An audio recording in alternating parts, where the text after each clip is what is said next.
Bonjour à tous et bienvenue pour cette nouvelle vidéo. Je suis ravie de vous retrouver. J'espère que vous allez bien, que vous avez passé de très bonnes semaines, parce que ça faisait un petit moment que je n'étais pas revenue en vidéo. J'avais pris une petite pause. Bon, ils ne le savent pas, je suis partie en vacances. Voilà. Je suis partie en vacances pendant 2 semaines. Donc évidemment, pendant 2 semaines, pas de vidéo. Je reviens donc avec une vidéo pile à lire pour le challenge Paye ton slip de la copine Séverine de la chaîne Il est bien ce livre, que je vais coupler cette année avec mon challenge à moi perso que j'ai, à savoir le challenge l'été en série. Vous avez été quelques-uns à me demander si je réitérais l'expérience encore cette année.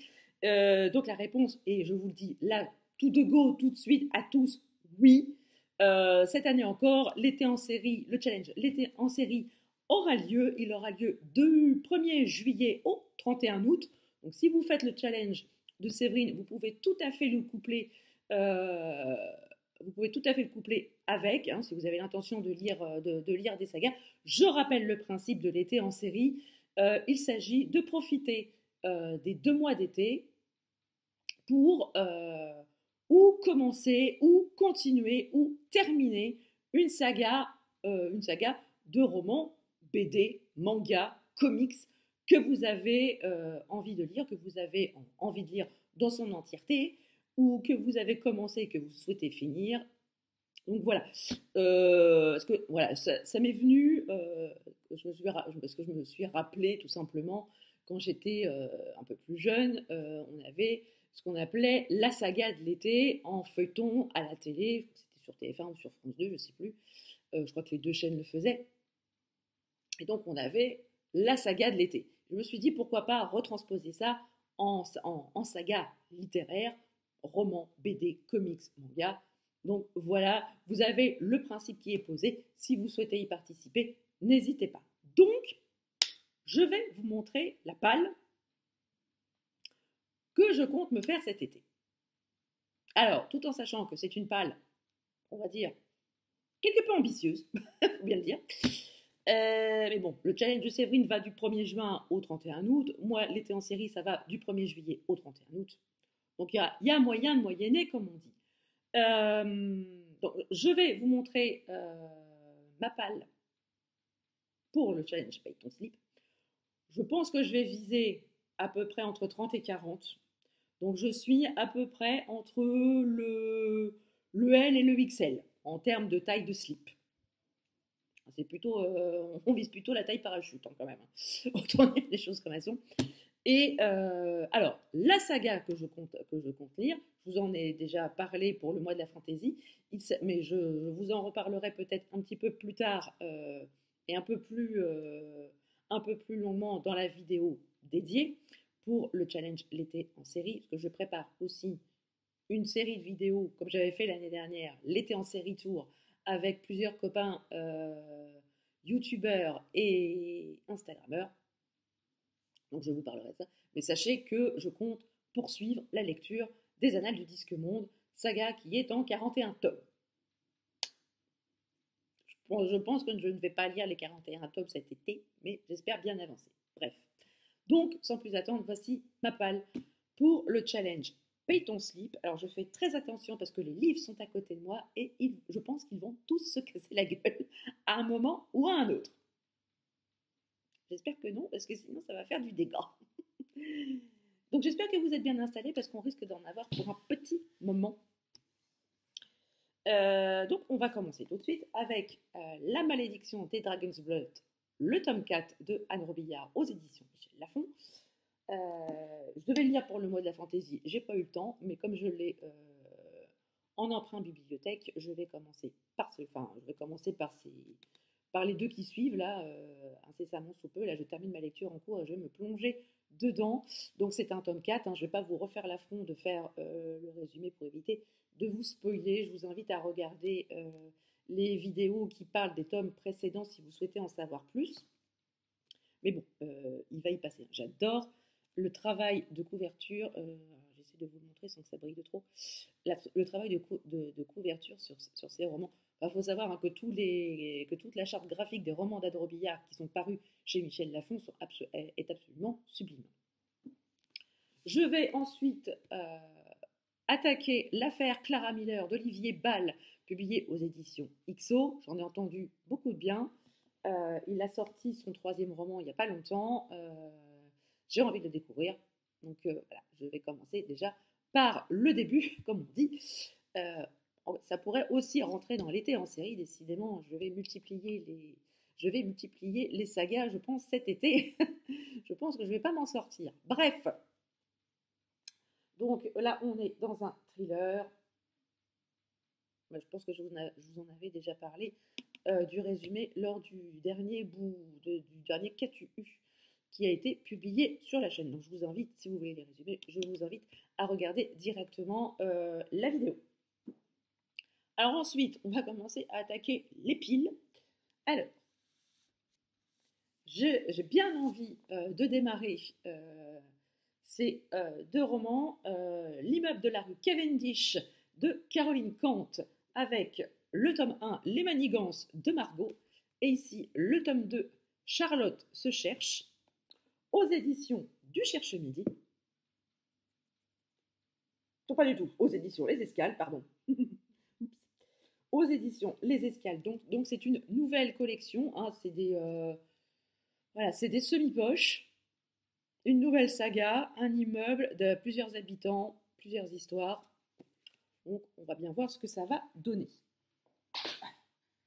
Excusez-moi, je suis obligée de me pencher pour les mettre par terre, comme ça ils ne tomberont pas plus bas.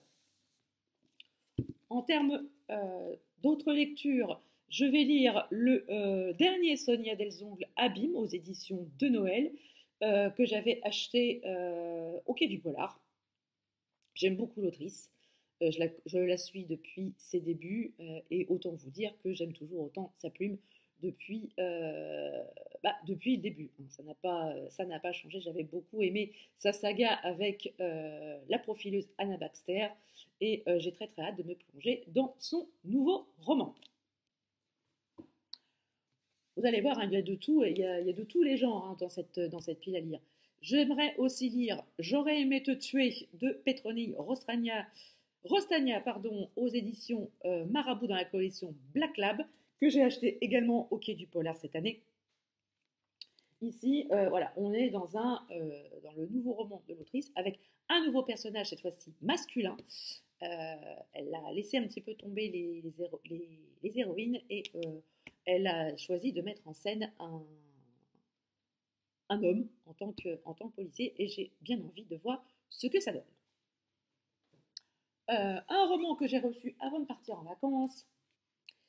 Il s'agit de Changer de ciel pour mieux voir les étoiles de Sandra Martineau aux éditions XO. J'aime beaucoup ce que fait l'autrice. Je la suis également depuis plusieurs années. Elle s'est essayée à plusieurs genres. Et ici, elle s'essaye à la comédie, un peu la comédie feel good. Donc je pense que ça va être idéal pour cet été. J'aime beaucoup ce qu'elle fait et voilà, je pense que c'est une bonne comédie pour cet été, quelque chose qui va détendre, voilà, apporter un peu de fraîcheur en espérant avoir des températures chaudes. J'espère que le roman va apporter un petit peu de fraîcheur. Sinon, ça apportera de la fraîcheur quand même s'il fait un petit peu frais. Voilà. Alors, un roman aussi qui traîne dans ma palle depuis un petit moment, c'est De soleil et de sang de Jérôme Loubry aux éditions Calman Lévy Noir. Je ne vais pas vous refaire l'affront de vous redire le résumé, je pense que vous l'avez vu tourner un petit peu partout. Bon, j'adore ce qu'il fait, j'avais beaucoup aimé Le Refuge qui avait été une claque monumentale. Ici, on est voilà, à Port-au-Prince, donc ça doit être, voilà, c'est Haïti. Il a situé son roman en Haïti, il y a eu de très très bons retours sur ce roman, donc j'ai hâte de me plonger dedans. Ensuite, je compte bien lire Mémoire cache de Jérémy Boutien aux éditions Bouinotte dans la collection Blackberry. Oui, c'est ça, la Bouinotte. Voilà, c'est un court roman policier en poche. Voilà, je pense que ça va se lire vite. J'aime bien le style cache de Jérémy Boutien. J'ai déjà lu plusieurs de ses romans. Et là, il s'agit d'un, voilà, il y a une histoire de détective privé, donc je pense que ça va beaucoup me plaire. J'espère. Ici, autre chose, un roman d'espionnage pour tout l'heure de Srinagar de Marc Zellweger aux éditions Au Trouble Poche. Pareil, ça fait un petit moment qu'il est dans ma palle celui-ci. J'aimerais bien le dégommer. Voilà, il est assez court en plus, hein, il fait à peine 300 pages. C'est une histoire d'espionnage, on est à l'aube de la Troisième Guerre mondiale, ce qui n'est pas un petit peu sans rappeler le contexte un petit peu géopolitique actuel. J'espère qu'il ne va pas souffrir justement du contexte actuel et ne pas me plomber.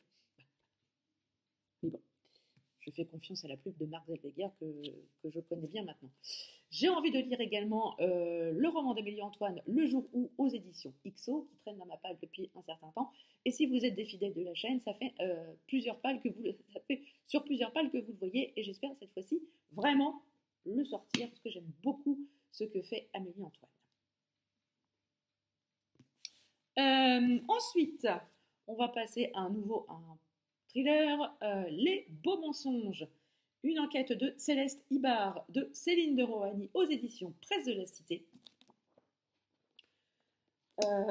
J'ai vu quelques retours qui étaient assez bons sur ce roman. Donc, je ne connais pas du tout la plume de Céline de Rohany et j'espère la découvrir avec ce roman et que ça va me faire voyager et beaucoup aimer et frissonner et tout ça, tout ça.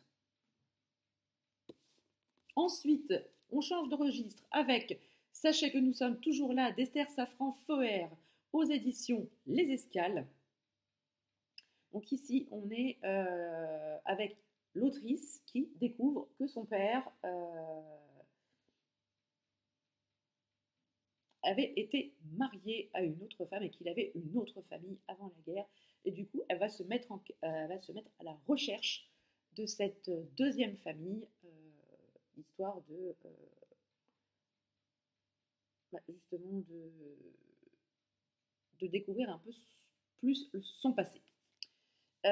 Donc, en plus de ça, on parle aussi de l'Ukraine hein, dans ce roman. Donc, ça va être un roman vraiment très ancré dans l'actualité et dans le réel. Donc, j'ai vraiment hâte de le lire. Et je pense que la photo est d'origine. C'est une photo de la famille, justement, de la deuxième famille de son papa. Ensuite, je vais essayer de me sortir aussi Dieu est un voleur qui marche dans la nuit de Quentin Bruet-Ferréol aux éditions Bouquin. C'est l'histoire vraie d'une secte et d'un gourou qui va mener ses disciples à un suicide collectif. Et ça va être toute l'histoire qui va mener à ce suicide collectif. Ça va être très très intéressant. Je remercie l'auteur de me l'avoir envoyé et promis, je le sors cet été. Quelle serait une pile à lire sans le dernier tome paru jusqu'à maintenant des Chroniques de Sainte-Marie de Jody Taylor. C'est le tome 9 des Chroniques de Sainte-Marie, donc jusqu'à la fin et au-delà aux éditions Hervé Chopin. Est-ce que j'en remets une couche sur le fait que j'adore cette saga? Non, on va pas en remettre une couche, on va rester soft hein, cette fois-ci. Mais bon, voilà, j'adore et j'ai hâte de retrouver Max et tous ses compagnons. Alors, on repasse à cette pile-là. Je vais la scinder 1-2 parce qu'elle va se casser la gueule. Du coup, j'ai reçu pendant mes vacances un paquet de chez Inception avec les dernières parutions. J'ai donc reçu Greka, acte 2 de Lysia Marot, aux éditions Inception. Donc, j'avais le tome 1 dans ma palle, que je n'avais pas encore lu. Donc, du coup, je vais m'atteler au tome 1 et au tome 2 cet été. Donc, voilà. J'adore la couverture, elle est magnifique. J'ai eu le marque-page qui va avec, marque-page dédicacé par Lysia. Merci beaucoup Lysia si tu passes par là.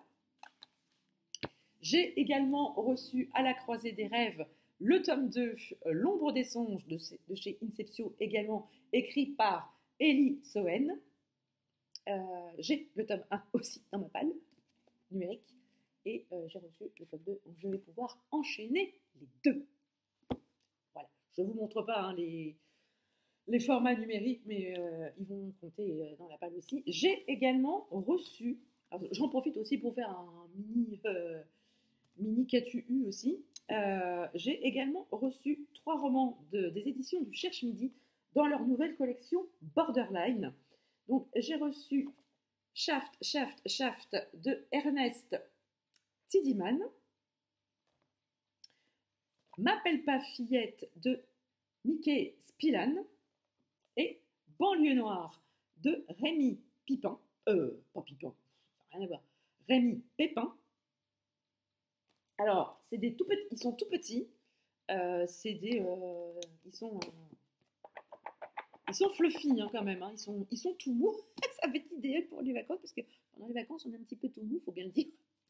Alors, c'est une collection Borderline, mais pour ceux qui connaissent un Shaft, c'est un détective noir américain des années 60, je trouve que ça, hein, voilà, c'est un côté un peu vintage. J'aime bien les couleurs aussi, ça fait un peu, c'est été, fluffy, c'est un peu vintage, ça rappelle un peu les romans, un peu SAS, OSS 117, les romans Fleuve Noir, vraiment de la toute première époque, les séries noires, Fleuve Noir de la première époque. J'étais très intéressée par cette nouvelle collection et le Cherche Midi a eu la gentillesse de me les envoyer, donc je les remercie énormément. J'ai également reçu de la part des éditions Les Escales Sous l'eau de Catherine Steadman dans la collection noire. J'avoue que la couverture me plaisait beaucoup. La quatrième de couvre aussi. Voilà, on se trouve dans un endroit idyllique et on a un couple qui passe des vacances idylliques. Ils vont tomber sur un corps. Et là, du coup, l'histoire va devenir beaucoup moins idyllique. Bien évidemment, sans ça, c'est pas marrant. Un roman qui traîne dans ma palle depuis un petit moment aussi, c'est Un homme averti ne vaut rien de Romain Sardou aux éditions XO. Je passe assez vite hein, parce qu'il y en a encore pas mal et on est déjà à 37 minutes de... Ah, pas 37, 17 minutes de vidéo. J'ai également Le dilemme de B.A. Paris aux éditions Hugo Thriller, que j'ai dans ma palle depuis un petit moment également. Donc, on va essayer de lire ça assez rapidement quand même aussi. J'ai envie de lire aussi Le dernier chant de Sonia Delong aux éditions de Noël. C'est le précédent avant Abîme, que je n'ai toujours pas lu. Donc, je vais me faire aussi une cure de Sonia Delong pendant cet été.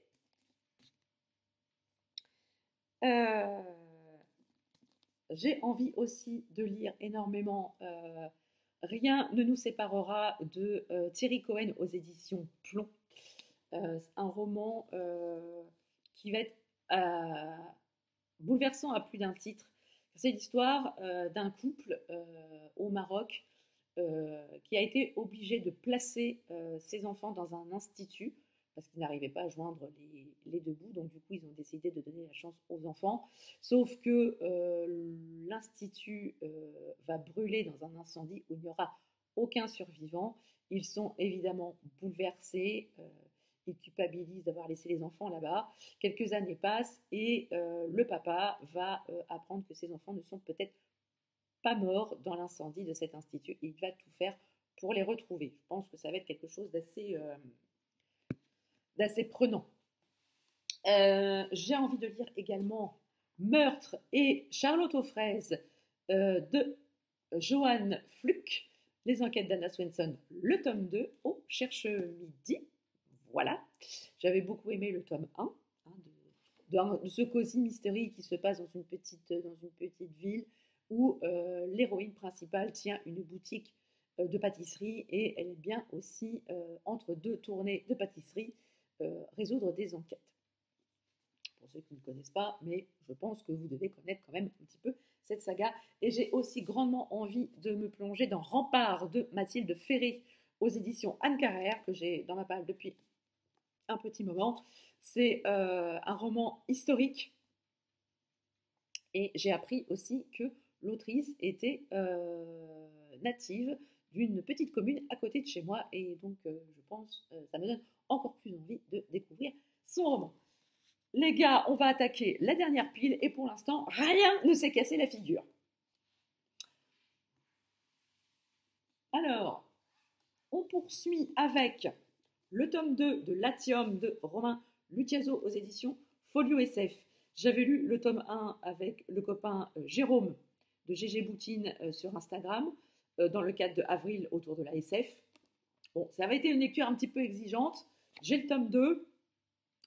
Je compte bien y aller. Je compte bien y aller parce que j'ai quand même envie de savoir comment ça se termine, même si c'est une lecture quand même un petit peu exigeante. J'ai envie aussi de découvrir Monte Perdido de Agustin Martinez aux éditions Babel Noir Poche. C'est un roman noir sur une disparition d'enfants. Voilà, des enfants disparaissent. Il n'y en a qu'une seule qui est retrouvée 5 ans plus tard. Et des enquêteurs espagnols se chargent de l'enquête. J'ai également envie de découvrir Les mamies font parler la poudre de Katharina Ingelmal Sundberg, publié aux éditions Fleuve Noir. C'est des mamies qui voient d'un très mauvais œil des nouveaux voisins arriver, des nouveaux voisins qui sont des trafiquants d'armes. Donc forcément, ça ne plaît pas aux mamies qui sont tranquilles dans leur jardin à biner et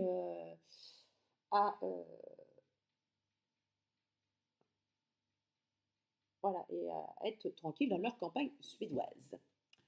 J'ai envie de découvrir aussi Où naissent les héroïnes de Claire Vigarello aux éditions Albert Michel, un premier roman feel good,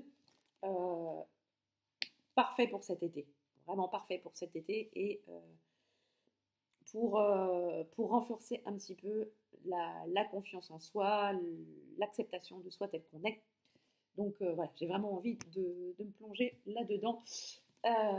J'ai aussi envie de me plonger dans La marche du levant de Léa Farrar-Izen aux éditions Albert Michel Imaginaire. Une terre au ralenti, une héroïne déterminée, une épopée inoubliable.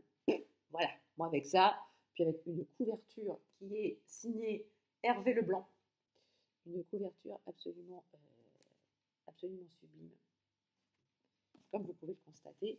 J'ai également envie de dégommer La Nouvelle Babel de Michel Bussy aux éditions Presse de la Cité.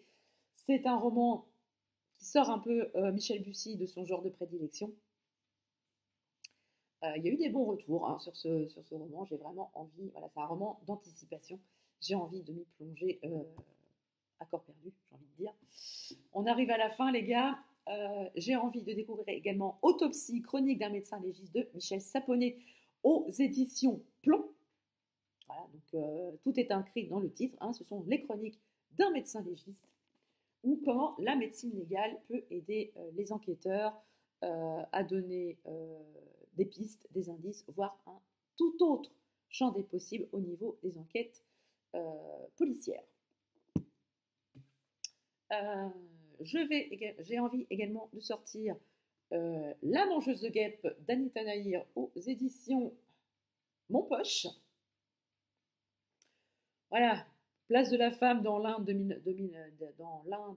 1960. Voilà, un récit un peu féministe. Ça fait du bien de temps en temps aussi et ça permet aussi de découvrir de nouvelles coutumes et de nouveaux pays sans bouger de son transat ou de son fauteuil. Moi je dis, c'est pas mal. Et enfin, on arrive au bout. J'ai envie de sortir 60 minutes de M.J. Harledge aux éditions Les Escales dans la collection noire. C'est le dernier tome des aventures et enquêtes d'Hélène Grace. Je ne la présente plus, Hélène Grace. Ici, elle a affaire à une enquête où les potentielles victimes reçoivent un message et au bout des 60 minutes à la suite de la réception de ce message, elles vont mourir. Donc c'est ici une course contre la montre que va affronter Hélène Grace et ses enquêteurs. Donc voilà, on est arrivé au bout de la pile à lire. Est-ce que je vais aller au bout? Je ne sais pas. Encouragez-moi, encouragez-moi dans les commentaires. Mettez une pluie de pouces bleus si vous pensez que je vais y arriver. J'espère que la vidéo vous a plu. N'hésitez pas à me dire en commentaire, vous, ce que vous allez lire cet été. Je serai ravie de vous lire et d'échanger avec vous. Si aussi vous avez des livres en commun, si vous souhaitez faire une ELC, n'hésitez pas à me contacter. Je serai ravie, évidemment, dans la mesure du possible, de faire une ELC avec vous. Sur ce, je vous laisse. Je vais aller ranger mes petites piles de livres après qu'elles se cassent la gueule. Et je vous dis à très très bientôt pour une prochaine vidéo. N'hésitez pas à vous abonner si ce n'est pas encore fait. Sur ce, je vous laisse. Je vous dis à très bientôt pour une prochaine vidéo. Ciao!